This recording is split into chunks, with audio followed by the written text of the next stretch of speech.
Bwana, ni kama furaha kwako ni kubwa sana kwa sababu kuna watu walikuwa wakikufananisha. Muonekano wako unajua wewe naye ni rangi nyeupe kama Mohamed Bajaberi. Na mimi si ndo niliamsha pale baada ya kuingia kwa sababu mimi na mawasiliano na mtu ambaye yuko naye karibu. Kwa nilikuwa najua toka mechi tulikuwa taifa pale tulikaa naye juu pale. Na imani naye kubwa sana na naamini hii baada ya break ya AFCON yani ni mchezaji ambaye atarudi kwa kasi kwa nguvu yote. Unamuona vile yuko fit lakini bado anakosa mechi za kucheza. Ndio maana bado hajakuwa sawa, lakini mchezaji mzuri atakupa kitu kizuri hata kwa nafasi moja ambayo utaipata, hata hitaji nafasi mbili wala tatu. Bwana, turejee kwenye mchezo. Mmetoka kupoteza mechi ya kimataifa, leo hii mmerudi kwa kasi, ushindi wa bao 3, timu ikiwa chini ya Selemani Matola. Kipi ambacho kimeamka kwenye nafsi zenu kama mashabiki? Kitu kikubwa ni kuchukua pointi 3. Mpira tushamaliza mechi iliyopita, tunaiacha, tunaangalia mechi zinazokuja. Nafasi tunasema siku 48 au 47 za kurudi tena kwenye baada ya AFCON, kurudi kwenye CAF Champions League.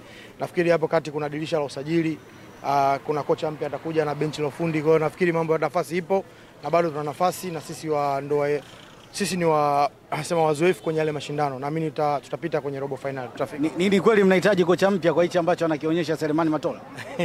Unajua ni mapema kusema kwa sababu umeiona Mbeya City sio kipimo sahihi kwa Simba. Lakini sio mechi yake ya kwanza akisimama kama kocha mkuu na kushinda. Lakini ni mapema kusema hivyo kwa sababu kama tunahitaji alaba sijui nikwambie, lakini tunahitaji mzungu. Hatuhitaji mzungu, tunahitaji kocha mzuri ambaye na benchi la ufundi zuri. Haijalishi awe mzungu, awe Mwafrika, awe Mwasia, awe Marekani, awe vote, lakini tunahitaji kocha mzuri na benchi la ufundi zuri zaidi. Matola bado hatoshi. Sijasema hivyo. Yaani kwa wewe, kwa sababu kama mnahitaji benchi nyingine kwa hiki ambacho anakifanya, mashabiki bado hamjavutiwa nacho? Nimevutiwa na jinsi timu ilivyocheza leo, lakini kwa sababu Mbeya City sio kipimo sahihi kwa Simba. Kwa hiyo labda maybe ngoja nimuone na mechi akiwa anacheza na Azam na mechi nyingine mbeleni kama kocha atakuwa hajafika, lakini naamini mechi ya Azam itakuwa ya mwisho kusimama kama kocha mkuu. Sawa, Jonathan Soa, Morris Abraham. Tuanzie hapa kwa Jonathan Soa. Ni kama amekuwa na mwendelezo bora sana. Kwenye mechi zake 4, mechi zake 3 zote amefunga. Na hiyo moja ambayo ni alikosa, hakuanza. Nimemwambia nilikuwa naongea naye nikamwambia nakudai goli 10 tu. Bado goli 10 tunakudai basi msimu mzima. Haijalishi utakuwa top scorer wewe au utakuja kimi nakudai goli 10 tu. Na tukija kwa Morris, hii ni mimi nasema kama tumwombee Mungu asipate majeraha, Morris atakuwa MVP msimu. Morris atakuwa MVP kutokana na kile ambacho anakionyesha. Leo tarehe ngapi leo? Tarehe 4. Mungu atuweke hai. Inshallah tutakuja kukumbushana interview na kuna nyingine nilishasema huko. Alikosa Morris, amecheza Serbia Super League.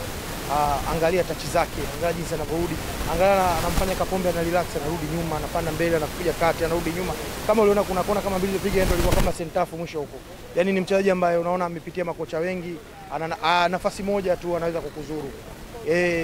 Kitu kizuri leo labda Beno Kalkolanya aliamka vizuri, lakini bila hivyo narudi Simba alikuwa ameshinda goli 7 leo. Yani tushukuru Beno Kalkolanya, amesave za hatari sana, sio za kawaida. Save za hatari sana. Tushukuru Mungu ameamka, ashukuru Mungu ameamka vizuri. Lakini bila hivyo leo Simba alikuwa anaongoza goli 7 au 8. Azam next kituo kinachofuata. Azam ya Ibenge.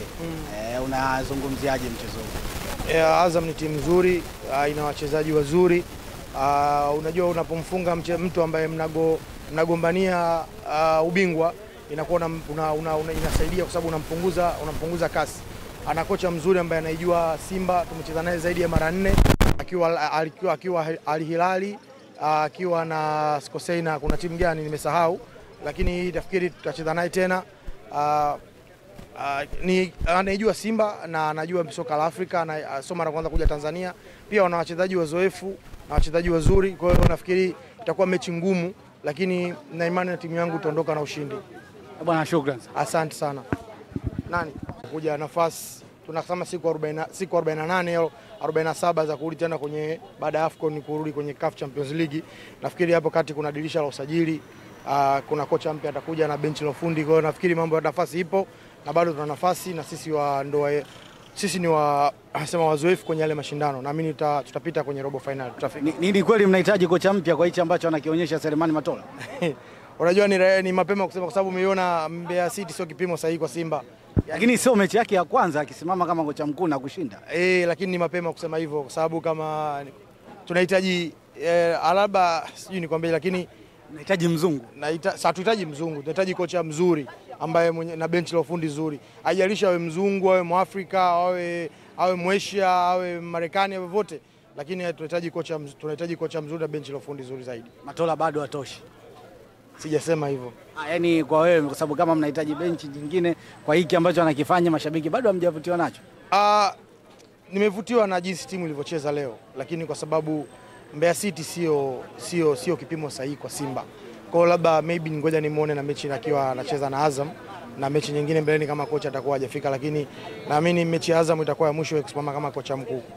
Sawa, Jonathan Soa, Morris Abraham. Tuanzie hapa kwa Jonathan Soa. Ni kama amekuwa na mwendelezo bora sana. Kwenye mechi zake 4, mechi zake 3 zote amefunga. Na hiyo ni moja ambayo ni alikosa, hakuanza. Nimemwambia nilikuwa naongea naye nikamwambia nakudai goli 10 tu.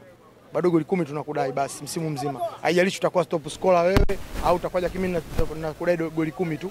Na tukija kwa Morris, hii ni mimi nasema kama tumwombee Mungu asipate majeraha.